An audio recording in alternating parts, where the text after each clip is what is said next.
Merci de nous rejoindre. Vous êtes bien dans votre émission Direct Santé. Ce matin, nous parlons du stress, les causes, les symptômes et tout ce qui en suit. Donc, on parlait tout à l'heure, le professeur nous parlait du stress quand on a causé par les mauvaises nouvelles. Mais il n'y a pas que ça, puisque bon, il n'y a pas que les mauvaises nouvelles, mais comme on dit, c'est l'état d'esprit de tout un chacun.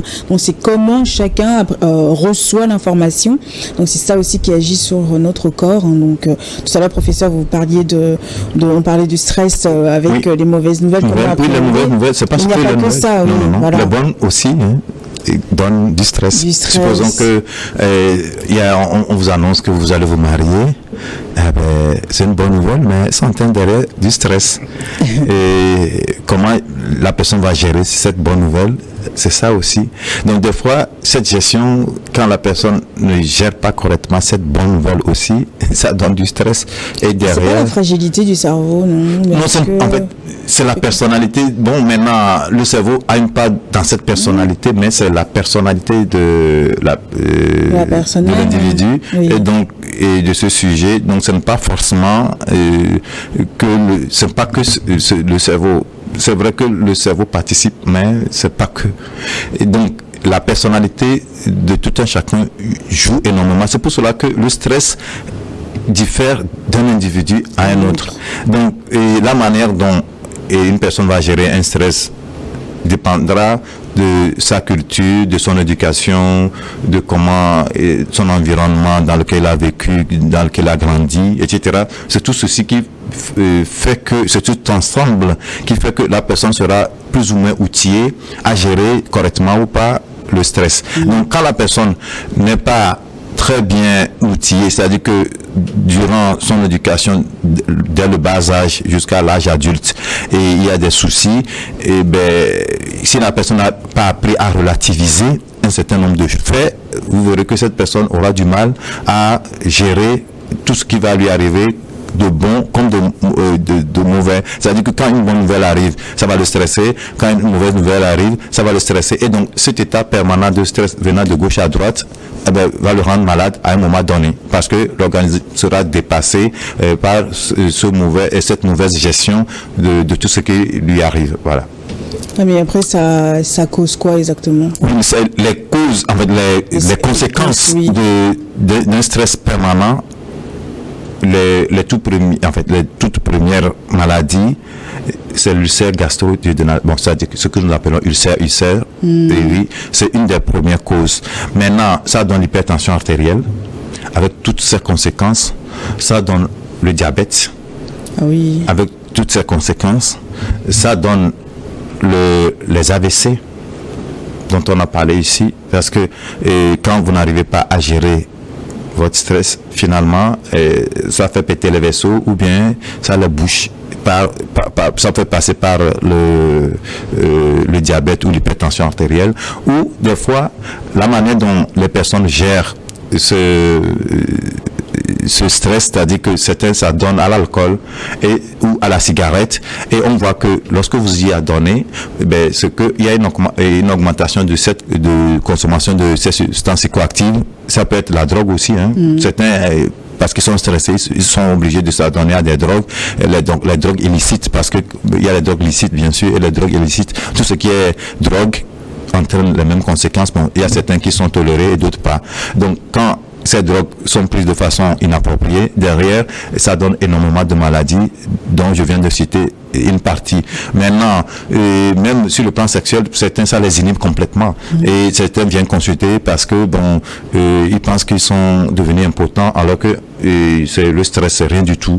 Et il suffit de gérer cet état de stress et tout revient dans l'ordre. Est-ce qu'après, il faut décompresser aussi pour... oui, et c'est ça que les gens ne savent pas. Le sport, le sexe, tout ça, bien sûr, ça aide maintenant. Et il faudrait que les gens sachent que quand on doit se savoir stresser aussi. Souvent, les gens ne savent pas. Donc, quand on sait que, pour le savoir, c'est tout simple. Quand vous voyez que vous êtes dans un état de tension permanente ou bien que vous avez perdu votre joie de vivre, déjà, ça doit attirer votre attention pour que vous commenciez par modifier votre manière de vivre. D'abord, les toutes premières choses à faire, c'est de faire au moins une sieste de 10 à 15 minutes tous les jours. Et ça suffit comment le faire? C'est tout simple. Vous avez vos clés dans la main et vous vous allongez quelque part. Lorsque la clé tombe, vous vous réveillez. Ça suffit. Tous les jours, c'est pas dormir 1 heure. Non. Déjà, même quand vous dormez 1 heure, c'est pas bon pour le sommeil de la nuit. Donc, 15 minutes, 10 à 15 minutes, ça suffit largement. Et le soir, il faut dormir au moins 6 à 8 heures de temps le soir. Et faire une activité physique tous les jours. Et minimum, c'est 30 minutes. On n'a pas besoin de faire les 30 minutes d'affilée. Et manger beaucoup de légumes et beaucoup de fruits. Et ça nous permet de nous recharger en bonnes choses et de nous permettre de gérer et éviter d'utiliser des substances psychoactives de façon anormale, c'est-à-dire que est trop écrasé sur l'alcool, le tabac et les autres drogues qu'on veut. Pour l'instant, on veut même dans certains pays le cannabis qu'on veut maintenant introduire comme une substance légale. Bon, et tout ceci, c'est vrai quand ça fait planer. Nous médecins, on a un tout petit peu parce que ces substances sont la cause de beaucoup de maladies, surtout dans le milieu. Mal utilisées, bien sûr. Oui, bon, même quand il n'y a pas quand on dit mal utilisé, si je prends le cannabis, quand on fume le cannabis, c'est qu'on prend tout ce qu'il y a dedans. Maintenant, quand on prend les dérivés, par exemple l'huile, pour pouvoir faire quelque chose, ça c'est autre chose. Maintenant, quand on nous dit qu'il faut prendre ces substances comme cela, ça commence par inquiéter. Il y a le tabac qui fait beaucoup de dégâts, il y a l'alcool qui fait beaucoup de dégâts. Si maintenant on va commencer par introduire le cannabis, etc., le cannabis, il est 7 fois plus puissant que le tabac. Donc vous imaginez ce qu'on va avoir comme conséquence. J'imagine. Mais écoutez, on va passer à la chronique de Farid. Tu sentais la régie, s'il vous plaît.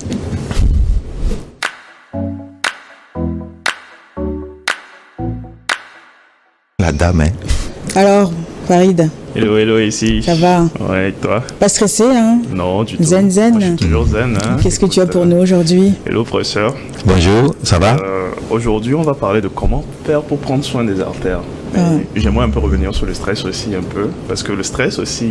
On fait partie. Ouais, agit sur nos artères, ces petits tuyaux par lesquels le sang passe. Alors, le stress, moi, je pense que c'est le reflet de ce que le monde nous offre, de toutes ces informations que le monde nous offre là. C'est notre capacité à, comme le professeur l'a dit, à faire face à cette adversité là et garder cet équilibre. Donc sans plus tarder, comment prendre soin de ces artères? Alors il faut adopter une alimentation équilibrée. Il faut prendre des fruits et éviter tout ce qui est acide gras saturé, junk food, et on ne cessera pas de le dire, hein. Si vous remarquez, c'est exactement les mêmes conseils pour faire face au stress aussi, pour conserver ses artères saines. Éviter de fumer, faire de l'exercice régulièrement, contrôler son stress, le professeur l'a dit, et surtout surveiller sa tension artérielle et son cholestérol. Limiter la consommation de sucre et de sel, mais surtout d'alcool aussi, bien évidemment, et tout ce qui est substance psychoactive aussi, hein, va agir. Voilà. Alors, professeur, dans la deuxième partie de notre chronique, il y a une question. Mademoiselle Bintou, qui nous vient du Sénégal. Ah, Bintou, bonjour. Bonjour le Sénégal. Qui nous vient du Sénégal, elle a 28 ans et qui nous dit que quand je suis stressé, j'ai l'impression que ça se reflète sur ma peau. Et par ailleurs, plus je suis stressé, plus je ressens l'envie de payer des choses. Comment est-ce que vous pouvez lui expliquer ça? Elle cherche à comprendre. Oui, voilà. Merci. Bonjour au Sénégal. Et merci de nous suivre au Sénégal. Et il faut savoir que lorsque vous êtes stressé, je l'ai dit dans la première partie de l'émission, où je disais que tous les organes sont touchés. Donc, comme tous les organes, la peau en fait partie. Et je disais que la peau est le reflet de notre santé. Et pas forcément mentale, mais de tout notre état de santé. Quand vous êtes en bien-être, la peau est bien lisse, brillante, etc., etc. Donc, quand vous voyez que votre peau commence par devenir terne ou bien commence par présenter des boutons ou des choses inhabituelles, c'est qu'il y a quelque part quelque chose qui ne tourne pas rond qu'il faudra régler. Donc, je conseillerais à Bintou, si c'est possible, de faire une consultation peut-être en neurologie ou sur un psychologue pour qu'on puisse l'aider à gérer ce qui ne va pas. Et donc, la deuxième partie, ça entraîne des achats gérés de façon inappropriée. Oui, c'est parce que c'est une réaction de son organisme par rapport à ce qu'elle vit. Donc, ça suppose qu'il faudrait qu'elle fasse c'est pas une consultation pour qu'on fouille plus en profondeur. C'est sa méthode à elle de surmonter son stress. Oui, en fait, son organisme a mis en place un système de défense qui me paraît pas très adéquat. En tout cas pour son mari. Pour la poche, sa poche je pense que ça va faire dégarnir les réserves du couple. Donc, je pense qu'il faudrait qu'elle se porte consultante sur nos collègues du Sénégal et ils vont gérer ce passage qui ne lui apporte pas beaucoup de joie. Et donc, je pense que normalement, après quelques consultations, tout devait rentrer dans l'ordre. Merci Farid pour ta chronique. Et moi, je voulais juste rajouter une question aussi. Souvent, quand on est stressé, ça... soit on touche quelque chose, ou soit on fait, comment dire, la jambe. Oui, en fait, quand on est stressé, l'organisme met en place des systèmes, on appelle ça des systèmes de défense, c'est-à-dire que l'organisme essaie de gérer par lui-même. Mais il faudrait que vous aidiez l'organisme à le faire. Donc, quand on est stressé, on le voit, on a des tics, et plein de tics, et on a des mouvements normaux. Bon, en fait, c'est pas des mouvements normaux, mais c'est pas dans le sens où vous ne les contrôlez pas. Et c'est des mouvements qui vous viennent de façon spontanément comme ça, ou bien des attitudes que vous avez, que vous n'aviez pas avant. Maintenant, tout ceci devait devait attirer votre attention pour que vous puissiez réagir tout de suite pour réajuster le tir pour que vous soyez comme auparavant, vous soyez zen et que tout rentre dans l'ordre. Et donc, dans ce que nous préconisons, comme l'a dit tout à l'heure Farid, c'est d'abord éviter toutes les substances psychoactives ou les réduire au maximum. Faire l'activité physique, ça vous permet de sortir tout de vous défouler, quoi. Et même des fois, on nous demande aux gens s'ils peuvent s'inscrire dans le club de boxe pour aller donner des coups de poing dans le sac là, et ça leur permet de se défouler tout ce qu'ils ont encaissé comme énergie négative, de rendre ça dans ce ballon, et ça va leur permettre d'être plus en forme. Le week-end, aller donner des coups dans les salles de sport, puis voilà. Est-ce que la prise de parole en public, est-ce que c'est un stress? Oui, c'est un stress. C'est une peur. Tout de suite, si c'est une première fois, c'est une peur tout juste. Mais quand ça devient permanent, ça devient un stress. Un stress. Ouais. Donc, et c'est pour cela que je dis, le stress, c'est pas la peur, ce n'est pas l'angoisse, parce que c'est des états passagers. Par contre, le stress, ça commence par là, alors. Oui, ça commence par là. C'est les portes d'entrée, en fait. C'est les portes d'entrée, et quand vous n'arrivez pas à gérer ces portes d'entrée, normalement, une peur, c'est passager, tout de suite, après vous gérez, puis c'est fini. Et l'angoisse, ça devient un peu plus chronique, mais après un certain temps, vous gérez, et puis ça passe. Mais quand on dépasse un certain nombre de temps et qu'on n'arrive pas à gérer ces entités, ça, on rentre dans le stress négatif qui vous pourrit la vie. En fait, je pense que tout va être déterminé de comment ça va se passer. Dès lors que tu vas être stressé, si ça se passe bien pour toi, tu surmontes cet état de stress-là. Oui. Lorsque ça se passe mal, et là, c'est là que ça devient redondant. Et est-ce que ça va encore se passer comme ça? C'est ça. Maintenant, c'est pour cela que des fois, quand ça se passe mal, il faut rapidement tirer les leçons et passer à autre chose. C'est lorsque vous gardez ce qui s'est passé de façon négative et que, au lieu d'en tirer les leçons, on est là à se culpabiliser ou des autoculpabilités, et puis derrière on sombre dans quelque chose qui n'est pas correct. Donc, or, si quelque chose de mauvais se passe, et ça, c'est pour cela que je dis, l'éducation participe énormément. C'est-à-dire que la manière dont vous êtes éduqué, la manière dont on vous a appris à relativiser des choses qui vous arrivent dans la vie, c'est ça qui vous permet de surmonter rapidement un certain nombre de choses. Maintenant, quand ça dépasse un certain nombre de degrés, vous êtes obligé de vous porter consultant pour qu'on puisse vous aider à vous accompagner, à vous aider à relever cet état. Et en entreprise, quand on met le stress aux gens, il faut savoir l'arrêter au bon moment pour pouvoir permettre à l'entreprise de toujours engranger des bénéfices. D'autre part, sinon, l'entreprise va commencer par engranger des bénéfices brutalement.